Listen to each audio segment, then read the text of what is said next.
interest off of the loans that they've given the various governments and the wars that they have actually helped stimulate and create. By 1900, Germany was a rising force and a leader of the Industrial Revolution. World War I, for instance, there was absolutely no reason to have World War I, except that it was an ideal opportunity for the banking cartel to make a pile of money by funding both sides of that particular war. On June 28, 1914, the heir to the Austrian-Hungarian throne, Archduke Franz Ferdinand, was assassinated while traveling in a motorcade.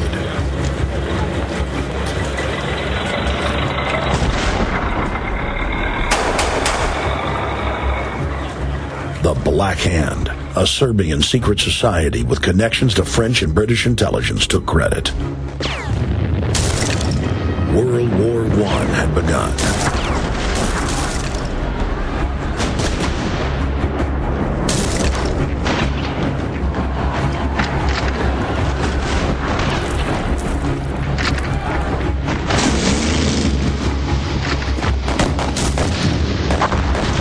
Armaments companies financed by Rothschild-controlled banks in Germany, France, England, and Austria bankrolled all the factions.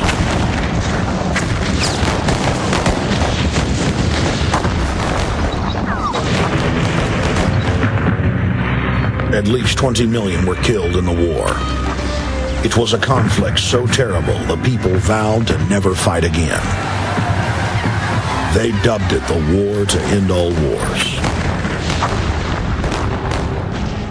Question is, why did they want war? Well, first of all, is money and power.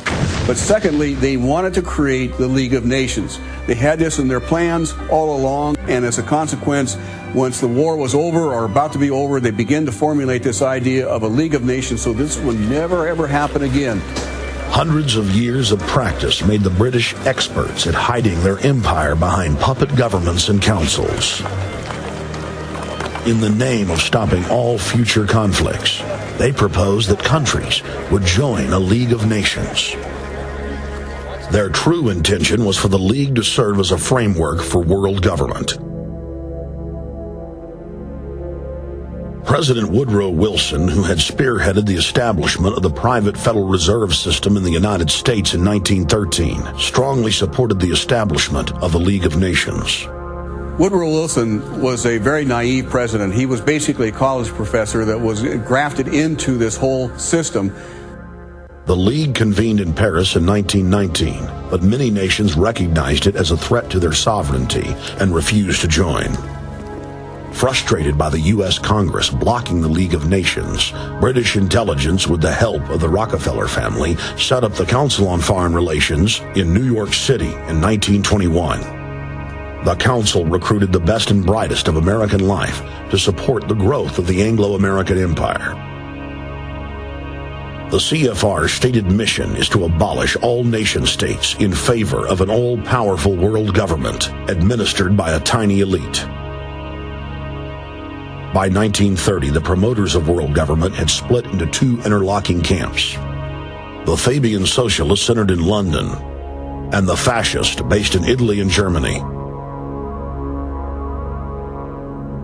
National Socialism will use its own revolution for establishing a new world order. Adolf Hitler. Supporters of the fascists in the United States and England believed that the military should be used to quickly transform the world into a new world order. All the more sophisticated practitioners of globalism stated that incrementalism was the sure path to world domination. Congressional Medal of Honor winner Major General Smedley Butler went public in 1934, exposing an attempt by the robber barons to launch a military overthrow of the United States. The war hero testified to the McCormick-Dickstein Committee in Congress that some of the most powerful men in America had tried to recruit him to lead a military coup so they could set up National Socialism in the United States.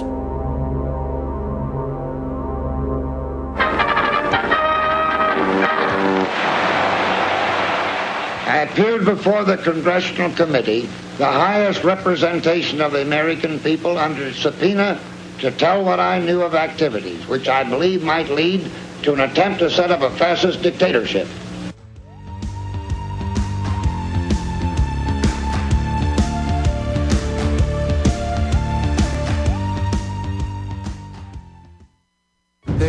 create a new world order. We are part of a new world order. A new world order based upon collective action. Invisible Empire is a damning indictment of the globalists through their own words and documents. The New World Order really is a tool for addressing a new world of possibilities. It means all the world under their control. The United Nations would take over America.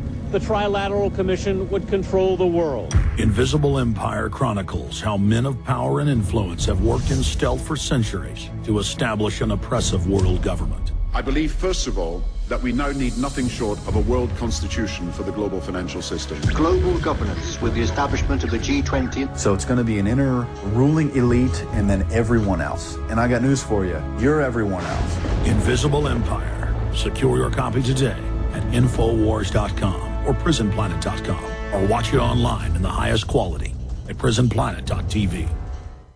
Gold. It's like nothing else on Earth. From the Romans through the Renaissance, from the Industrial Age to the Space Age, gold has weathered the test of time. For 6,000 years, gold has remained the ultimate store of wealth. According to the World Gold Council and the U.S. Mint, demand is at an all-time high. The stage is being set for the reemergence of gold as the common-sense alternative to a fiat paper currency that gets weaker every day. Midas Resources is proud to offer the hard-hitting report that arms you with the truth you need to protect you and your family from the Fed's plans for your hard-earned money. Don't gamble with your future. Call Midas Resources today and ask for your free copy of As Good as Gold. Call 1-800-686-2237 for the report the Fed hopes you'll never see. As Good as Gold can be yours by calling 800-686-2237. If you have ever thought about owning gold, you must read this report. Call Midas today at 800-686-2237. Why almost all politicians, teachers, and preachers are dead wrong about how to keep this country from becoming a total dictatorship. If that headline got your attention, then you know the only way back. The only way back to true freedom and liberty in America. Have you ever wondered about whether your personal and religious liberty will survive? After all, what good are gold, silver, and survival supplies in a concentration camp? And have you ever thought about what kind of America you're leaving to your kids and grandkids? Then theonlywayback.com is an open online letter you must read. Find out where true liberty comes from and discover the foundations of freedom by going to theonlywayback.com. If you're a patriot who truly wants to help rebuild this nation, call 877-327-0365. That's 877-327-0365. Or visit theonlywayback.com and do it today. It's the only way back.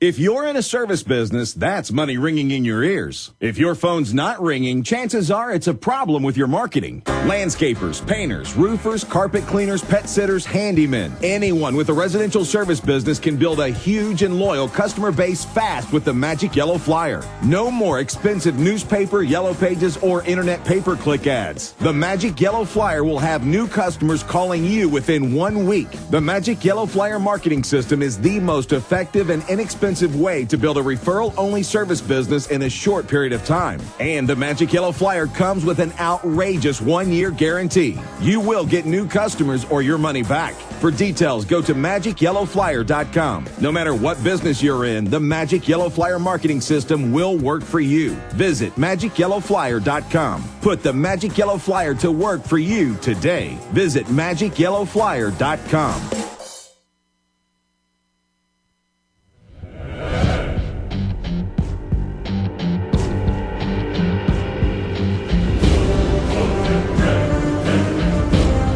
The fascists had also made deep inroads in England.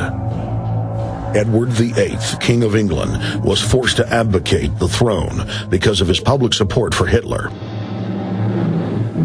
Als u zich daarbij niet door op dat negatieve probleem dat bekämpft op die Lehre und ihre Organisation handelt, sondern die Durchführung der positiven Aufgabe der Gewinnung des deutschen Arbeiters für den nationalen Staat.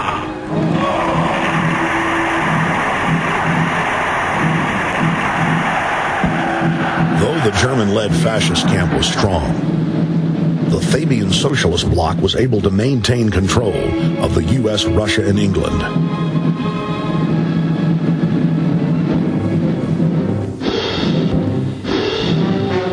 In the building build-up to World War II, and during the conflict, the bankers again financed both sides, just as they had done with Napoleon.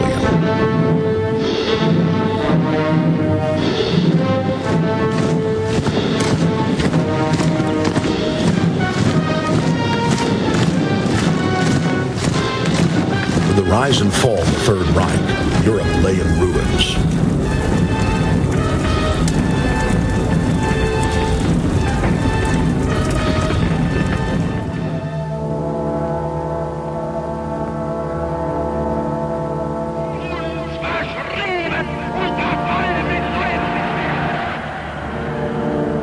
Once again, the elite claimed that only global governance could save humanity from certain destruction. And this time, the elite would succeed in setting up their world body.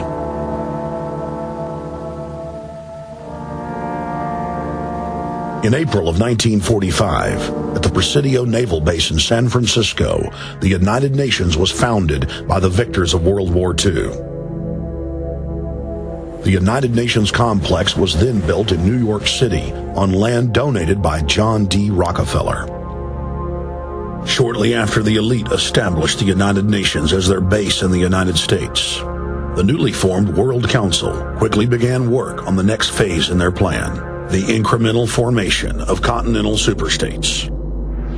The first step in their trilateral plan was the creation of the European Union. Unifying Europe had been tried many times and was extremely unpopular. Where Napoleon and Hitler had failed to accomplish their goals using force, the globalists would succeed using stealth. The British spearheaded the formation of the Council of Europe on May 5, 1949. The Treaty of London claimed to only establish trade ties between European nations, like NAFTA or GATT in North America. Its true intention was the formation of a European superstate.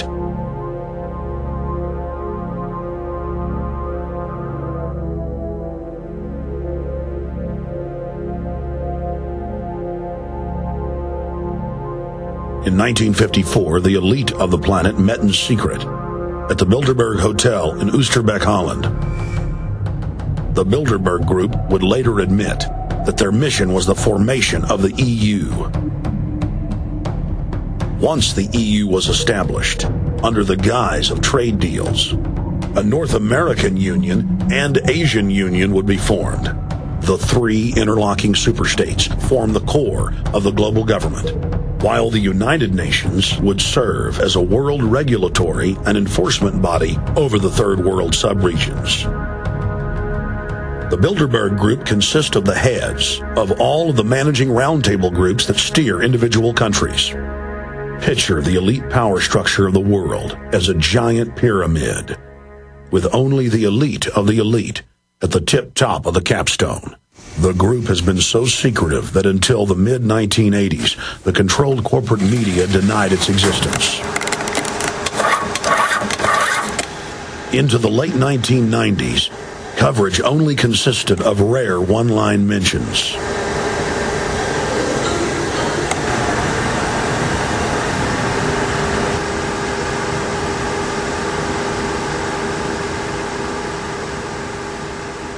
With the rise of the alternative media, their stranglehold on information has begun to slip.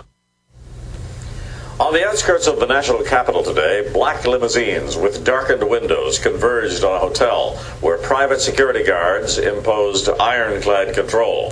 The limos carried royalty, political power brokers, and industrial titans to a secret meeting that will last all weekend. It's known as the Bilderberg Group. Could their objective be world domination?